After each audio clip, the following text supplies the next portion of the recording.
fi ahlihi, ahlihi ini maksudnya istrinya lah, wa malihi, hartanya, dan wa walidihi, dan anaknya. Hadis yang berbunyi an Huzaifah qala Umar ayyukum yahfazu ma qala Rasulullah sallallahu alaihi wasallam fil fitnah. Faqala Huzaifah ana. Qala Huzaifah fitnatur rajuli fi ahlihi wa malihi wa walidihi wa jarihi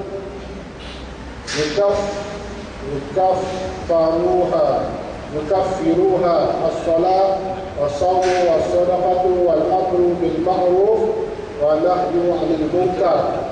Faqala Umar lastu an hadza as'aluka walakin 'anil fitnati allati tamuju ka mawjil bahr.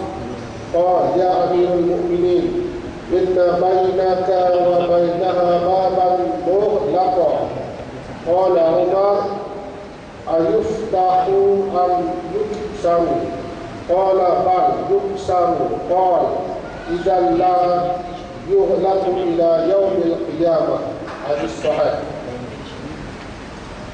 Yang bermaksud daripada Huzaifah, seorang sahabat Nabi yang bernama Huzaifah, telah berkata, katanya Huzaifah telah berkata, dia kata Umar berkata, telah berkata Umar. Umar Sayyidina Umar berkata, siapa kamu yang hafaz barang yang disabdakan oleh Rasulullah SAW pada fitnah? Jadi Sayyidina Umar berkata, dia tanya para sahabat, siapa yang di antara kamu yang ingat, yang hafal, siapa di antara kamu yang hafal apa yang disabdakan oleh Rasulullah SAW tentang fitnah?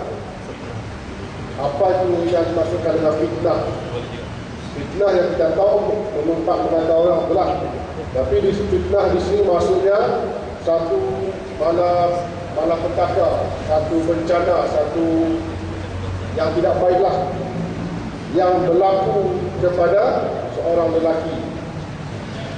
Jadi Umar berkata, siapa di antara kamu yang tahu apa itu fitnah yang seperti mana yang pernah diucapkan oleh Rasulullah? Maka kata Huzaifah, saya. Dia kata ana, saya tahu, kata Huzaifah. Jadi Huzaifah kata, saya tahu. Apa dia? Fitnah seseorang itu pada ahlinya dan hartanya dan anaknya dan jirannya, mengkafarah akan dia oleh sembahyang dan puasa dan sedekah dan suruh buat baik dan tegah daripada kejahatan. Maka kata Umar, bukankah daripada ini aku bertanya kamu, akan tetapi daripada fitnah yang bergelombang seperti gelombang laut. Jadi Huzaifah kata, fitnah itu ialah seseorang itu berlaku kepada seorang lelaki itu, berlaku kepada ahlinya, istrinya, hartanya dan anaknya dan jirannya. Jadi mereka ini mengkafarah akan dia oleh sembahyang, maksudnya didenda. Sembahyang kita tu, kita sembahyang habis macam tu saja, sebab kita tak settle dengan isteri, tak settle dengan anak, tak settle dengan harta, tak settle dengan jiran. Amal ibadat kita habis macam tu saja. Kita macam tu. Maka kata Umar, bukan daripada ini aku bertanya kamu, akan tetapi fitnah yang bergelombang seperti gelombang laut. Umar kata, fitnah yang dimaksudkan ini ialah fitnah yang sangat besar, macam ombak laut yang tinggi. Fitnah yang tak dapat lihat. Maksudnya kalau kena kepada seorang lelaki itu, susah nak diselamatkan. Macam kena ombak laut di lautan yang dalam, di ombak yang besar, susah nak lepas. Kemudian katanya dia Amirul Mukminin, bahawasanya antaramu dan antara dia itu satu pintu yang berkunci. Kata Umar, adakah dibuka atau dipecah? Katanya bahkan dipecah, katanya. Kalau itu kena dikunci sampai hari kiamat. Maksudnya fitnah itu susah nak buka. Bahkan dia fitnah itu berlaku merebak sampai hari kiamat. Fitnah ni, fitnah yang Allah timpakan kepada, ujian yang Allah timpakan kepada lelaki, fitnah pada isteri, anak, harta dan jirannya. Okey, berayakan ketahuilah wahai saudaraku, seseorang daripada kita ini ada banyak tempat datang kebinasaan. Dia kata, wahai saudara-saudara sekalian, nak datang kebinasaan kepada kita ini datang daripada pelbagai sudut, daripada pelbagai dimensi lah, daripada macam-macam boleh datang untuk nak membinasakan kita. Alang-alang kalau kita tak tahan, kalau kita lemah iman, kita akan kecubaan. Macam-macam cubaan datang. Baru saja nak rehat, datang cubaan lain. Baru saja nak tenang, datang ada saja ujian. Selama kita hidup di atas dunia ni, ujian sentiasa datang. Yang datang tu yang berada di sekeliling kita. Yang nak tipu kita biasanya di sekeliling kita lah. Ada kalau penjamin kawan kita lah, kita kena menjamin kawan kita, itu yang kita nak kena bayar sampai sekarang. Sebab kawan, tipu kawan ini isteri, anak, harta dan jiran. Okey, macam-macam binasa tu setengah daripadanya telah dikhabarkan oleh Nabi kita. Ada juga yang tadi diberitahu oleh Nabi kita supaya ingat, tiap-tiap seorang yang takut jatuh binasa dirinya, maka kalau kita takut kita dibinasakan, Nabi bagi ingat tentang 4 perkara yang penting ni supaya kita tak jadi binasa. Maka khabarnya itu ada di makan hadis. Qala Umar ayyukum bihadillah hadillah, yang bermaksud diriwayatkan dari seorang sahabat Nabi sallallahu alaihi wasallam yang di tempat simpan rahsia fitnah. Hadis ini diriwayatkan oleh sahabat Nabi yang nama Huzaifah ni. Dia ni tempat simpan rahsia fitnah yang dikhabarkan oleh Nabi kepadanya. Jadi dalam banyak-banyak sahabat ni, sahabat yang bernama Huzaifah ni, dia yang tahu tempat simpan rahsia apa itu fitnah. Nabi pernah beritahu, dia yang tahu. Jadi Huzaifah yang tahu apa maksud fitnah. Maksudnya nama sahabat Nabi itu ialah Huzaifah. Huzaifah kata, di dalam kami duduk di majlis khalifah Rasulullah, kami sedang duduk dalam majlis Rasulullah ni, Huzaifah kata, bernama Amirul Mukminin. Di kalangan kami ada sahabat Nabi yang bernama Amirul Mukminin, Umar lah, Umar bin Al-Khattab. Umar kata pada kami kita duduk sama-sama, Umar tanya, siapa sekalian, diulang tadi lah, siapa sekalian antara kamu yang tahu apa itu fitnah yang pernah dikhabarkan oleh Rasulullah? Huzaifah kata dia tahu. Apa dia? Qala Huzaifah pun berkata, fitnatul rajuli fi ahlihi wa malihi wa walihi wa jarihi. Kata Huzaifah, telah bersabda Nabi sallallahu alaihi wasallam, bermula kebinasaan seseorang lelaki itu ialah pada isterinya, yang pertama, dan yang kedua hartanya, dan anaknya dan jirannya. Okey, yang pertama ialah macam mana yang dikatakan kebinasaan seseorang lelaki itu pada isterinya. Kita baca dulu. Iaitu manakala seseorang itu kasih kepada isterinya, lama sayang sangat kat diri, duduklah dia dengan isteri itu dengan cukup khidmatkan. Dia jadi macam pelacian, macam jaga bini, layan bini, serve bini, suruh buat apa semua ikut, dengan cukup khidmat dia hingga amal ibadat sampai terkadang jatuh di dalam mengerjakan yang mungkar dengan sebabnya dia terlampau taat pada isteri. Balik rumah dari kerja, buka baju, terus cuci kain, terus ambil baju di ampayan, cuci pinggang. Isteri rehat, tenang. Isteri mau duduk rehat-rehat, make-up.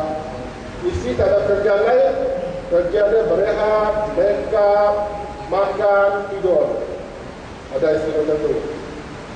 Dahlah malas buat amal ibadat, sudahlah malas sembahyang, kerja dia duduk membesarkan badan, kerja masak nasi. Sebab memanglah ada hadis mengatakan kerja masak nasi, basuh pinggan, cuci baju, apa semua tu asalnya kerja suami. Kalau isteri tak mampu, kena carikan orang gaji. Tapi suami mesti nak cari isteri yang baik, yang dapat meringankan beban dia. Isteri yang pandai masak, isteri yang pandai cuci baju. Bila isteri cuci baju, pandai masak, mengemas rumah, menjaga, mentadbir rumah tangga, sebab tu Nabi kata dia tak payah pergi berjihad fisabilillah, dia tak payah pergi perang, dia berjihad dalam rumah dan pahala dia sama dengan berjihad fisabilillah, dengan syarat dia ikhlas. Sebab kerja kita asalnya kerja suami, tapi dia tolong. Tapi kalau dia terlampau pegang, pada habis tu dia tak mau buat apa, jadi menyusahkan suami lah. Sebab tu sampai suruh buat benda yang mungkar, seperti menurut kehendaknya bahawa dia keluar pergi membawa dia melihat permainan yang haram. Isteri suami datang balik rumah, jom kita pergi, tak payah pergi masjid. Pergi mana? Tengok benda yang haram, pergi tengok wayang, pergi karaoke, pergi minum-minum aromatik. Suami tak mau, dia kata suami ini orang kampung. Suami tak boleh pergi masjid sebab isteri tak ajak ke arah maksiat lah. Sebab isteri ni ada orang kaya, suami gaji sikit, suami gaji isteri banyak. Isteri ni orang berpangkat, tu dia kena susah lah. Jadi itu jadi fitnah kepada lelaki. Isteri yang suka pakai yang tabarruj, yang pakai yang lebih-lebih makeup, bila suami tegur, nak makeup berapa banyak-banyak sangat ni. Isteri kata apa? Kalau cantik pun orang kata isteri abang juga. Abang mau tak tengok isteri abang orang pandang macam ayam-ayam kan, macam bidak abang kan. Kalau cantik pun isteri abang juga pakai abang rasa bangga lah. Suami pun betul juga. Ya tak ya juga, betul juga. Betul. Suami nak pergi sembahyang. Kalau dulu suami ni masa bujang dia belum kahwin, dia rajin sembahyang masjid berjamaah subuh. Bila sudah kahwin, rajin juga lah nak pergi sembahyang subuh. Bangun-bangun nak sembahyang subuh, isteri das kaki lah, tahan kaki. Suami pun jatuh lepas, tak bangun terus. Alarm jatuh tempat baiklah, dia terus tak bangun. Dulu rajin. Itulah masalah dia. Jadi binasa pada suami ini sebab terlampau ikut cakap bini. Bini pakai lawa-lawa, pakai yang tabarus tu, yang manik-manik tu tak boleh tu. Tabarus yang bulu mata yang hijau, biru, apa semua tu boleh mengundang bahaya kepada budak kecil. Orang tengok bahaya kan nanti. Jadi suami dia relax, dia terlampau ikut bini. Bini kata kalau lawa pun siap lah juga. Lampu ciri, lampu kuno, lampu air semua dah. Jadi jangan kita jadi fitnah. Isteri jadi fitnah kepada kita. Kita datang masjid bagus-bagus, isteri di rumah duduk di rumah tak semayang, masalah nanti. Di akhirat dengan syarat kita sudah ada kawan tanya, macam mana Ustaz, ini aku ni kadang-kadang semayang, kadang-kadang tidak. Kada suruh atau belum? Sudah suruh. Macam-macam nak suruh. Aku berdosa lagi tak? Tak berdosa lah. Tak dia dah suruh. Di sini jenis negeri, tak makan saman. Bila nak suruh, isteri dia kata, alah kau tu baru beberapa hari sini dah jadi baik. Dulu kau pada 5 juga. Dulu lah. Dulu kau jauh-jauh buang dalam sungai Pampang, kalau kau jauh-jauh. Dan dulu lah. Dulu kita memang teruk kan, dulu lah. Kalau ikut dulu, dan kawan saya kata, kalau dulu, memang dulu. Kalau ikut dulu, nenek aku anak darah, ikut dulu lah. Anak darah, itu dia kata, yang dulu. Kira apa dulu? Semua orang ada sejarah silam yang tak baik, kecuali Nabi dah. Hari ini kita nak berubah. Kita cuba berubah, cuba berdoa mengajak isteri kita ni ke arah yang diridai oleh Allah. Kita kahwin dengan isteri ni, kita nak bahagia, nak kembali sampai ke dalam syurga. Bukan setakat di dunia kan. Kadang-kadang bila orang kahwin, orang ucap selamat pengantin baru, moga bahagia sampai ke anak cucu. Kita kena ubah selamat pengantin baru, semoga bahagia sampai hari akhirat, semoga bahagia sampai di surga. Kahwin itu bukan benda main-main. Tapi kalau sudah kita kahwin, yang itu yang ada itulah yang terbaik bagi kita. Dulu kita yang mau, dia pun mau. Dan kita dulu sama-sama berdating gitu kan. Dululah, jangan memang ada. Jadi yang kesimpulannya, isteri kita kena sabar, berdoa banyak-banyak. Jangan kita sembahyang dia tak sembahyang, nanti dia akan tutup kita di hari akhirat, kita muflis. Okey, masalah yang kedua, kebinasaan seseorang dengan sebab anaknya.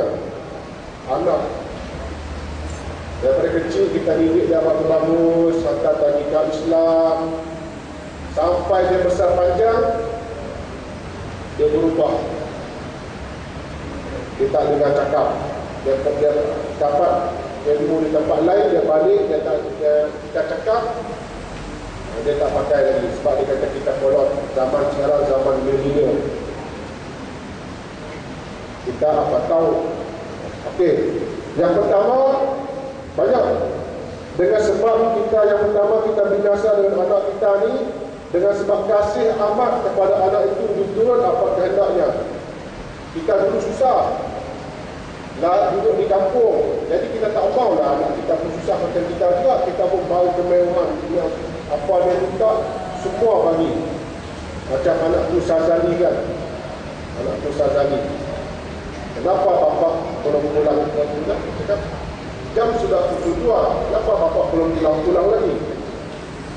Cakap dengan Sazali ni kan, apa bapak kata, lampau kita kasih sangat.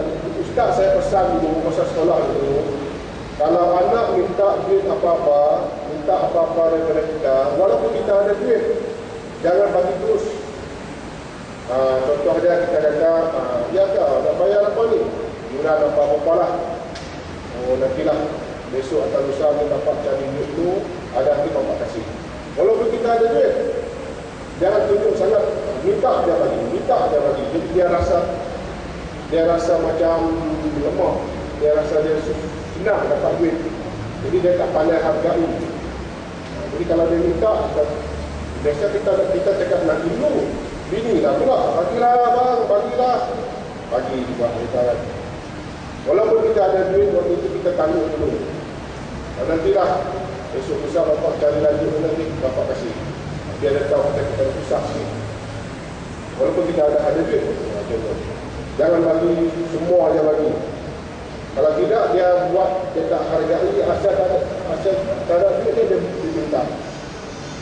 Sampai dia beli benda-benda yang tidak baiklah, beli rokok ke apa-apa. Ada bapak tu dia apa? Dia kena panggil oleh cikgu di sekolah. Anak dia besar rokok. Jadi dia pun marahlah dengan anak dia ni. Balik rumah dia terus, aku tak ajar kau macam ni. Daripada kecil sampai besar, aku tak suruh kau isap rokok. Kau tunggulah kerja dulu. Hei, kamu ni bila nak berubah. Terus berontak, degil, dia berontak. Sebab isap rokok bermalu tak dapat. Dah penat rotan anak, pergi duduk tukul dulu tu, kita pun cucu hati. Hei, budak-budak sekarang ni betul-betul nak usaha. Anak tengok, dia isap tak apa kan. Contoh beritahu lah, ada sambil lemur-lemur kan. Budak sekarang ni pandai dah. Tak kerja lagi, dah isap rokok kita. Kami mengeluh lah. Anak tengok ni, dia isap tak apa pula. Itulah kita kepimpinan dari kita badan. Kalau dah isap pun, pergi jauh-jauh. Duduk belakang-belakang ke, jumpa kawan-kawan yang sewaktu dengan kita ke. Okey, masalah yang pertama dengan anak ni, dia beri akan dia wang dan apa yang menyukakan hatinya. Jangan kita bagi mewah sangat. Apa yang dia nak beli, kita kena siasat dulu. Nanti last kali dia makan dan tikam kita dari belakang. Sampai dia sudah besar, dia gaji besar, kita pergi rumah dia, berbeza keadaan hidup dia masa kecil dulu. Rumah dia kita tengok ada macam patung-patung, ada lukisan-lukisan yang pelik-pelik lah. Bila kita tegur, ni kenapa macam ni ada patung-patung ni? Alah bapak ni kodok lah.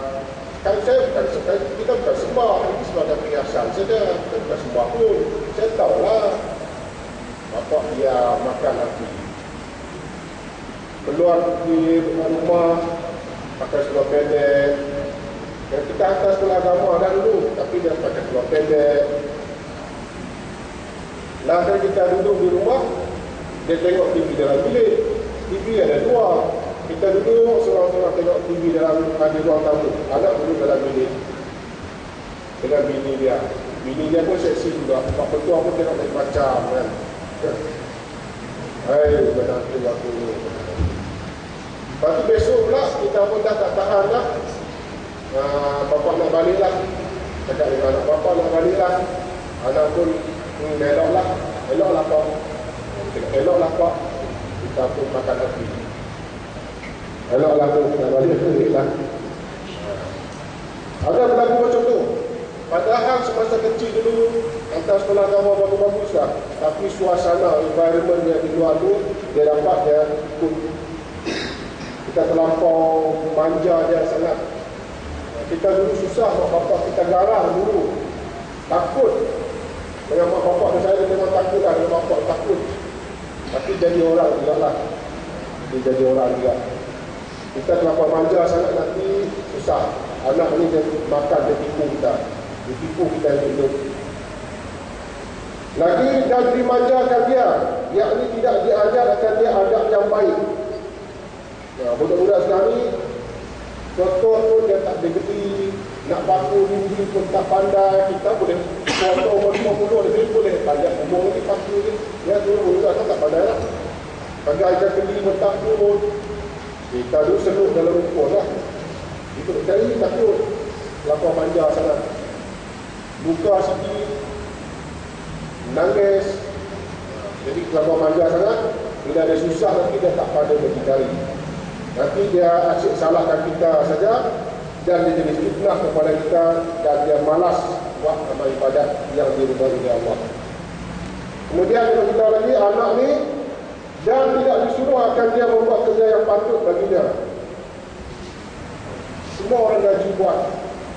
Sama sekarang ni yang suami kerja, isteri kerja, anak ni malas. Pergi duduk di asrama, bagus. Balik di rumah, main internet, Facebook, tidur lambat, besok subuh tak bangun. Bapak pergi, dia. Bapak tak nak marah, nak makan, anak dah besar dah. Bapak makan hati dia. Kawan cakap dengan bapak, aku makan hati dia. Nak tegur, aku bangun subuh, aku betul itu bila ada lebih kuat sikit, dia orang kata, ya anak aku ni besar-besar kita nak makan tu dah besar panjang lah. Jadi rasa bersalah bapak ni. Sebab bapak dah risau, nak jadi baik, nak bawa anak dan isteri sekali ke syurga, tapi gagal. Itulah nasib, kena banyak-banyak sabar lah. Ujian. Dan disuruh akan dia belajar hanya seseorang itu berkhidmat pula kepadanya dengan menghabiskan harta. Kita suruh dia belajar, antara dia belajar, dia mengambilkan borek lah, mengambilkan duit. Kalau ada setengah budak tu, yang budak LPG ni, yang ikut, sekali dia ikut je lah, yang jamaah-jamaah ni dia ikut, dia orang dapat PSMP 400 lebih. Tapi dia akan untuk yang jamaah ni, kalau yang belajar lain 400 lebih tak cukup, minta lagi dengan ibu bapa. Satu hari saya bawa dia pergi dalam pekan, kat ni jelas biasa tidak, tak apa-apa, tak mungkin. Rupanya dia sebulan dia bagi duit tak pakai 100, cukup bagi tak pakai 100 lagi. Kalau budak-budak lain bukan bagi, minta lagi. Ya, bagus. Dia ikut tu.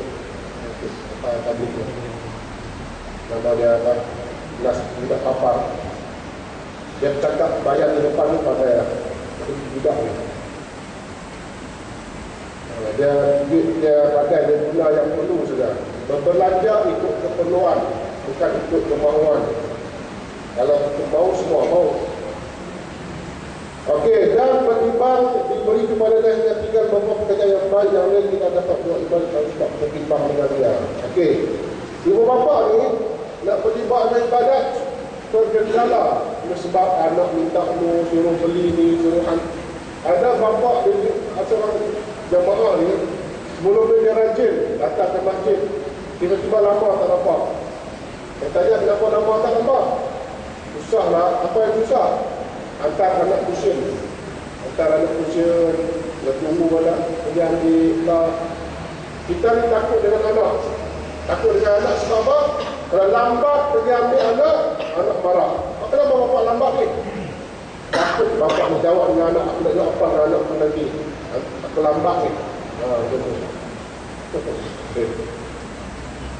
Kita kena pandai bagi bahasa lah. Sampai tak boleh datang jemaah sebab hantar anak tuition, ambil anak tuition. Itu kena pandai bagi masalah. Anak menjadi bos pada kita. Kita datang ambil lama dia marah dengan kita. Atau pada tu anak dia marah dengan kita.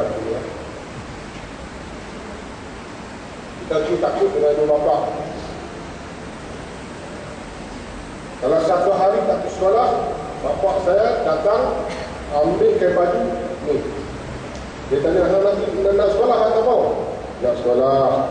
Kalau tak mau sekolah, nak kain baju. Hampir mana jadi hantu dah RM1, dia kata. Hampir jadi apa-apa.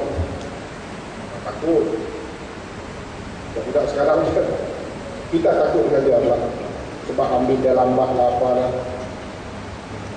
Okey, kemudian anak lagi. Tidak dapat masuk bergaul dengan orang yang baik dengan sebab berbimbang dengan dia.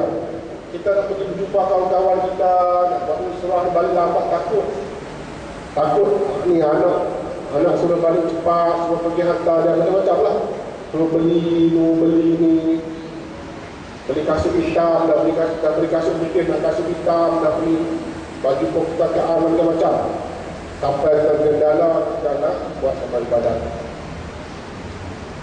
Itu anak. Jadi tidaklah sampai macam ada setengah kawan-kawan dia kata, oi kenapa tak dapat datang ni? Kerana anak demam, hantar anak klinik. Anak demam, anak sakit, hantarlah ke klinik. Tapi kawan kita kata, dia kata apa? Oi, kerana anak ni tak dapat datang berjuang pada agama Allah ni, anak ni sebagai penghalang. Kalau macam tu, doalah bagi anak mati. Macam begitu. Dia cakap begitu. Anak sebagai penghalang, doa bagi anak mati. Dia cakap begitu. Salah tak betul tu. Ada sifat betul tu. Ramai orang-orang ada marah. Dia kata, oh tak berlaku pada anak dia, ada kesilap lah cakap macam tu. Dia kata, kalau anak sakit, pergilah klinik. Jangan kata anak ni mengganggu. Itulah, anak tu ialah amanah daripada Allah. Dari kita lah yang pandai mengurus dan mengatur.